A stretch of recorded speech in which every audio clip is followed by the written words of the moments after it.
Halo, ketemu lagi dengan aku Edelwisa Fadila dalam video isu-isu tentang kurikulum di SD.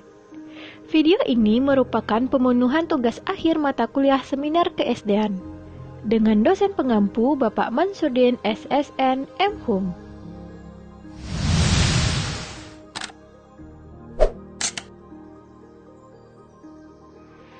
Masalah-masalah kurikulum di Indonesia. Begitu banyak masalah-masalah kurikulum dan pembelajaran yang dialami Indonesia. Masalah-masalah ini turut andil dalam dampaknya terhadap pembelajaran dan pendidikan Indonesia. Berikut ini adalah beberapa masalah kurikulum yang ada di Indonesia. Yang pertama, kurikulum Indonesia terlalu kompleks. Yang kedua, sering berganti nama.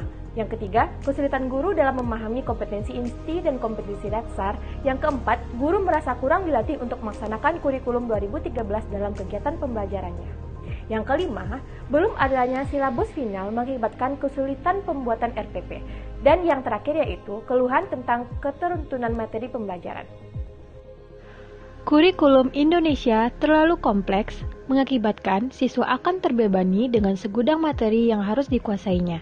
Siswa harus berusaha keras untuk memahami dan mengejar materi yang sudah ditargetkan. Hal ini akan mengakibatkan siswa tidak akan memahami seluruh materi yang diajarkan.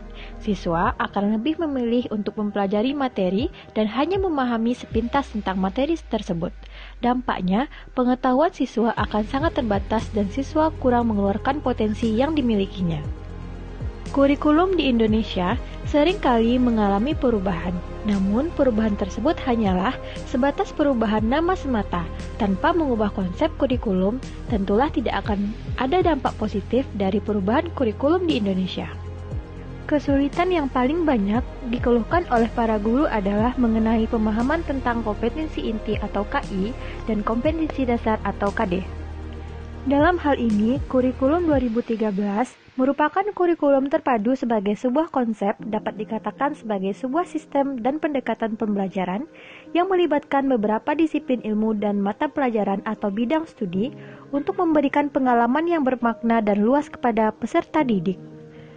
Rencana penerapan kurikulum 2013 dinilai masih mentah. Masih banyak detail kolaborasi rencana konseptual dan praktik yang belum jelas, bahkan cenderung merugikan para pengajar dan siswa itu sendiri. Isu-isu aktual tentang kurikulum 2013 di Indonesia. Yang pertama, kurikulum 2013 masih mentah. Yang kedua, kurikulum 2013 belum maksimal. Yang ketiga, isu mengenai pencabutan kurikulum 2013. Selanjutnya yaitu penyebab kegagalan kurikulum 2013. Berikut ini beberapa penyebab utama kegagalan pelaksanaan kurikulum 2013 yaitu A.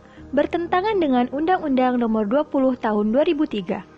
Undang-Undang Nomor 20 Tahun 2003 tentang Sistem Pendidikan Nasional berbeda haluan dengan kurikulum 2013 karena penekanan pengembangan kurikulum hanya didasarkan pada evaluasi dari pelaksanaan kurikulum tingkat satuan pendidikan atau KTSP 2006 sehingga pelaksanaannya bias membingungkan guru dan pemangku pendidikan.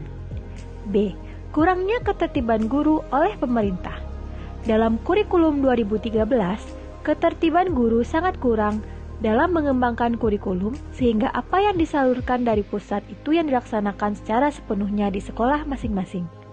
Pemerintah juga seolah melihat semua guru dan siswa memiliki kapasitas yang sama dalam kurikulum 2013. C. Ketidakseimbangan orientasi. Orientasi dan hasil kurikulum 2013 sangat tidak seimbang, di mana kurikulum ini dititik beratkan kepada peran siswa, apalagi ditambah dengan perlakuan ujian nasional yang masih diterapkan. D. Integrasi mata pelajaran IPA dan IPS dalam bahasa Indonesia. Pengintegrasian ilmu pengetahuan alam dan ilmu pengetahuan sosial dalam mata pelajaran bahasa Indonesia untuk jenjang pendidikan dasar atau lebih sering disebut tematik, menggabungkan semua mata pelajaran dalam suatu topik akan semakin menyulitkan guru dan siswa dalam melakukan proses belajar mengajar. E. Sosialisasi. Mungkin ini adalah penyebab terbesar mengapa kurikulum 2013 gagal sedemikian rupa. Negara Indonesia yang terdiri dari ribuan pulau tidak cukup waktu 1 tahun untuk melakukan sosialisasi kurikulum yang baru. Minimal dibutuhkan waktu 3 tahun agar benar-benar matang dan bisa dilaksanakan serentak.